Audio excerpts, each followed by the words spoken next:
पहले तो यहाँ कुछ और ही था। वहाँ टाइम रेट अलग होगा।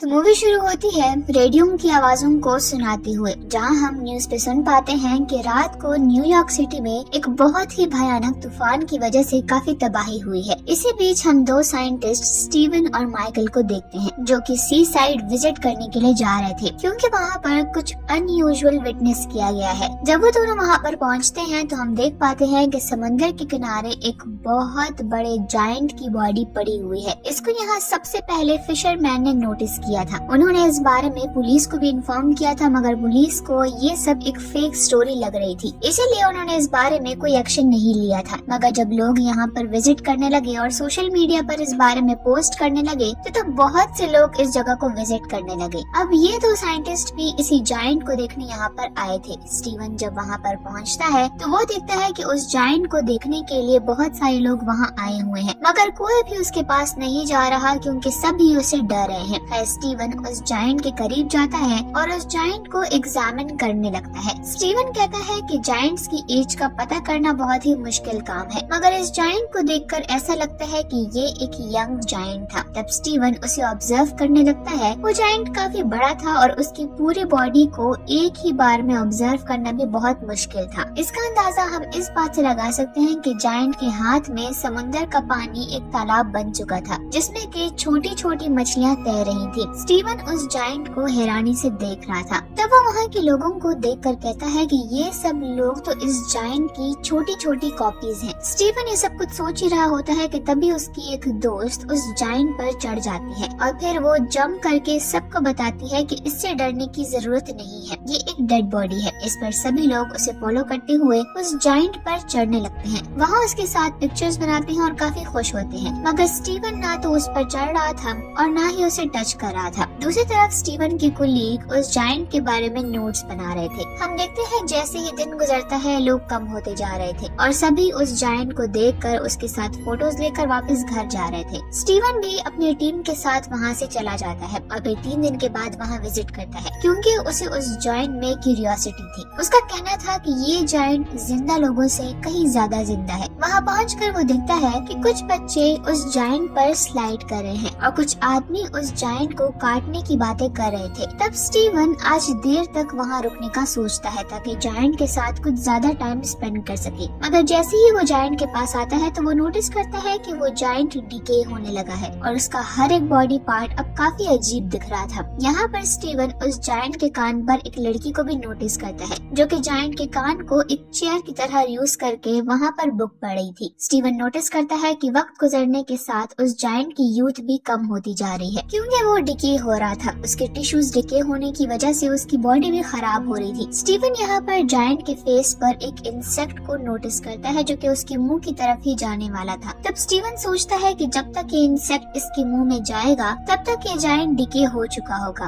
और अब स्टीवन हिम्मत करके उस जायंट की चेस्ट पर चढ़ता है। वहाँ चढ़कर वो जायंट के बाजू को देख रहा था और कुछ बचा हुआ पार्ट इंसेक्ट और बर्ड्स खा रहे थे। स्टीवन नोटिस करता है कि उसकी आंखों पर भी अब एक अजीब सी लेयर आ गई है, जो कि उसकी आंखों को तालाब जैसा लुक दे रही थी। यहाँ पर स्टीवन उस जायंट की आंखों में देखकर सोचता है कि इस जायंट के डिके होने की तकलीफ उसकी तन्हाई की तकलीफ से कम है, और फिर स्टीवन वहाँ से चला जाता है। अगली बार जब स्टीवन वहाँ पर आता है तो वो देखता है कि उस जायंट के हाथ और पाँव भी डिके हो चुके हैं और अब वो उसकी बॉडी को गौर से देख रहा था। और हम देख पाते हैं कि कैसे इंसानों ने ही उसकी बॉडी का ऐसा हाल कर दिया है। अब अगली सुबह जब स्टीवन वहाँ पर आता है तो देखता है कि उस जायंट का सर भी उतार दिया गया है और इंसेक्ट्स और बर्ड्स उसे खाने में बिजी हैं। सर के बगैर वो जायंट अब बिल्कुल भी इंसानों जैसा नहीं लग रहा था और इस तरह स्टीवन का इस बॉडी के साथ जो रिलेशन डेवलप हुआ था वो भी अब कम हो रहा था। अब काफी हफ्तों तक स्टीवन वहाँ नहीं आता और जब वो दोबारा वहाँ पर विजिट करता है तो देखता है कि अब वहाँ पर वो जायंट कम्प्लीटली डिके हो चुका था और वहाँ जो कुछ भी बचा था वो बस उसकी कुछ हड्डियां थी और अब लोगों का उस जायंट में इंटरेस्ट भी खत्म हो चुका था। यहाँ तक कि लोग तो उसकी एंट्री को भी भूल चुके थे और हम जायंट की बोन्स को जगह जगह लोगों की शॉप्स और घरों में एज ए शो पीस देखते हैं। एक दिन स्टीवन जब साइकिलिंग कर रहा होता है तो वो जायंट के स्कल को एक ग्राउंड में नोटिस करता है। फिर स्टीवन उस जायंट की बाकी बोन्स को भी ढूंढने लगता है। उसका मानना था कि जायंट की ये बोन्स अच्छी है उन यादों से जो कि उसके जहन में है। उसके बॉडी पार्ट्स को म्यूजियम और सर्कस में भी रखा गया था और साइंटिस्ट का कहना था कि जिन भी लोगों ने उस जायंट को देखा था वो सभी उसे मॉन्स्टर समझते थे जो बस मरा हुआ था। मगर स्टीवन ऐसा नहीं सोचता था। उसके लिए वो जायंट जिंदा है जो आज भी उसकी यादों में था।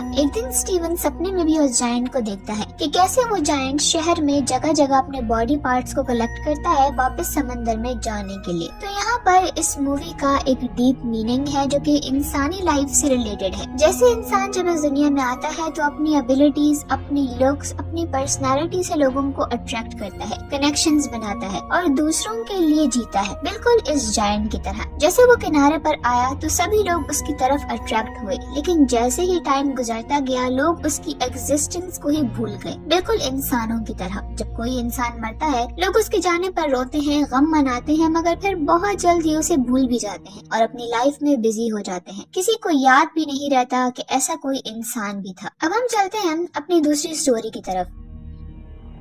मूवी शुरू होती है और हमें एक कपल को दिखाया जाता है जो कि एक न्यू अपार्टमेंट में रिसेंटली ही शिफ्ट हुए थे। ये दोनों अपने अपार्टमेंट को सजाने में बिजी थे और यहाँ वाइफ का नाम जिल और हस्बैंड का नाम रे है। जिल जब किचन एरिया में जाती है तो वहाँ पर उसे एक पुराना फ्रिज मिलता है जो शायद पहले से ही इस अपार्टमेंट में मौजूद था। जिल रे से उस फ्रिज को हटाने का कहती है, मगर रे कहता है कि पुरानी टेक्नोलॉजीज अमेजिंग होती है। मगर जिल को ये फ्रिज बिल्कुल भी पसंद नहीं था। रे फिलहाल न्यू फ्रिज अफोर्ड भी नहीं कर सक रहा था, तो इसीलिए जिल भी इस बात को इग्नोर कर देती है और दोनों काम में लग जाते हैं। काफी देर काम करने के बाद ये दोनों कुछ देर रेस्ट करते हैं और फिर ड्रिंक करने लगते हैं। रे आइस लेने के लिए फ्रिज को ओपन करता है, तब उसे फ्रिज में आइस का पूरा चंक मिलता है, जिससे कि रे बड़ी मुश्किल से एक क्यूब निकालकर अपनी ड्रिंक में डालता है और वो दोनों अपनी ड्रिंक एंजॉय करने लगते हैं। थोड़ी देर के बाद रे नोटिस करता है कि उस क्यूब में कोई क्रिएचर है। वो जिल को भी इस बारे में बताता है कि इस क्यूब में कुछ है जो कि शायद जिंदा भी है। जिल फौरन से मैग्नीफाइंग ग्लास लाती है और उससे देखने पर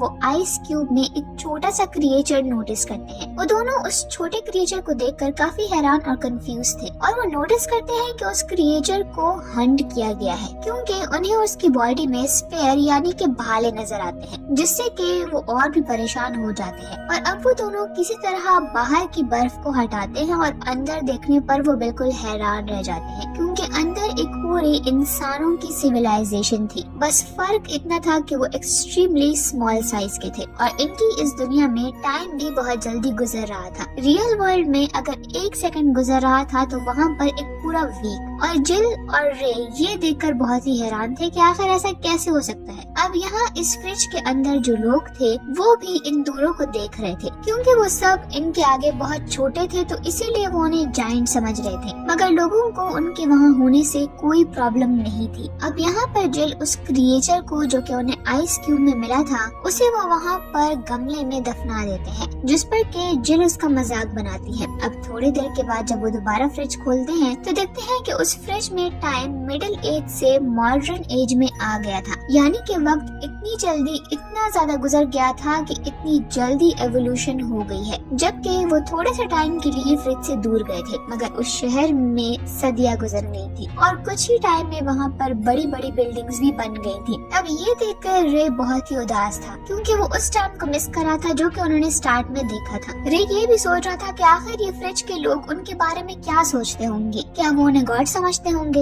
लेकिन यहीं पर हम दो छोटे छोटे वर्कर्स को देख पाते हैं जो कि आपस में बात कर रहे होते हैं। वो कहते हैं कि ये दो जायंट्स कितने अजीब हैं, रोज यहाँ पर आ जाते हैं और वो जिल के दांतों में फंसे ब्रोकली की भी बात करते हैं और उस पे हंसते हैं। और अब उनके देखते देखते ही उनका टाइम और भी ज्यादा एडवांस हो जाता है और वहाँ की बिल्डिंग्स सुपर स्ट्रक्चर में चेंज हो गई थी। वहाँ पर उन्हें छोटे छोटे प्लेन्स उड़ते हुए नजर आते हैं। रे इस एज को देखकर बहुत ही सरप्राइज था और सोच रहा था कि अगर ये हमारी दुनिया से रिजेंबल करता है तो इस एज के बाद क्या होगा। इतने में वो वहाँ पर एक लाइटनिंग ऑब्जेक्ट को देखते हैं। रे हैरान होता है कि ये क्या है। उसे देखने के लिए जब वो उसके करीब जाता है तो तभी वहाँ पर एक ब्लास्ट होता है जिससे कि रे दूर जाकर गिरता है। जिल रे के पास जाती है और देखती है कि उसका फेस जल गया है, यानी कि वो एक लॉन्चर था और वहाँ पर उस वर्ल्ड में अब जंग चल रही थी। जब वो वहाँ जाकर देखते हैं तो सब कुछ खत्म हो चुका था और वो उस फ्रीजर को बंद कर देते हैं क्योंकि वो उस वॉर को बढ़ाना नहीं चाहते थे। इसके बाद वो पिज्जा ऑर्डर करते हैं और उसे एंजॉय करते हैं। अब उस फ्रीजर को खोले हुए उन्हें 1 घंटा हो गया था। रे कहता है कि हमें फ्रिज खोल कर देखना चाहिए कि वॉर खत्म हुई है या नहीं, मगर इस बार वो डर रहे थे कि कहीं वहाँ सब कुछ खत्म ही ना हो चुका हो। जब वो फ्रिज खोलते हैं तो देखते हैं कि वहाँ वॉर खत्म हो चुकी है और छोटे छोटे इंसानों ने सब कुछ रिकवर कर लिया है। वो वहाँ छोटी छोटी कार्स को भी देखते हैं जो कि पर्ल्स की तरह लग रही थी। वो सिटी के इस स्टेज को अपने फ्यूचर से कंपेयर करते हैं। इसके बाद वो देखते हैं कि वो सिटी एक पिरामिड स्ट्रक्चर में चेंज हो जाती है, जिससे काफी सारी लाइंस कनेक्ट कर रही थी। जिसके बाद वो पिरामिड स्ट्रक्चर उन सारी सिटीज को अपने अंदर एब्सॉर्ब करने लगता है और फिर एक बड़ी सी एनर्जी बॉल में कन्वर्ट होकर ब्लास्ट होने लगता है और उसकी स्पार्क पूरे किचन में फैल जाती है, जिसे वो बहुत गौर से देख रहे थे, जो कि काफी खूबसूरत लग रहा था। जिसके बाद वो स्पार्क वापस से फ्रिज में चली जाती है और फिर एकदम से सब कुछ गायब हो जाता है और वो दोनों हैरान रह जाते हैं। रे को लग रहा था कि शायद अब सब कुछ वापस से शुरू हो जाएगा, लेकिन जिल कहती है कि शायद सब कुछ खत्म हो गया है और ये दुनिया की एंड को शो करता है। रे फ्रिज की स्विच को निकाल देता है और फिर वो दोनों एक दूसरे को हग करते हैं। उन्होंने कुछ ही टाइम में दुनिया का एक पूरा स्केच देख लिया था, जिसमें पास्ट, प्रेजेंट और फ्यूचर को दिखाया गया था। अगले दिन जब वो दोनों जागते हैं तो इसी बारे में सोच रहे होते हैं और उनके जहन में अभी भी कुछ सवालात थे और वो सस्पेंस में दोबारा से फ्रीजर को देखते हैं, जहाँ वो छोटे छोटे इंसान वापस आ गए थे और डायनासोर के मीट से अपना पेट भर रहे थे और कुछ डायनासोर से बचने के लिए भाग रहे थे। यानी कि अभी ह्यूमैनिटी का स्टार्ट दिखाया जा रहा है और इस तरह ये मूवी भी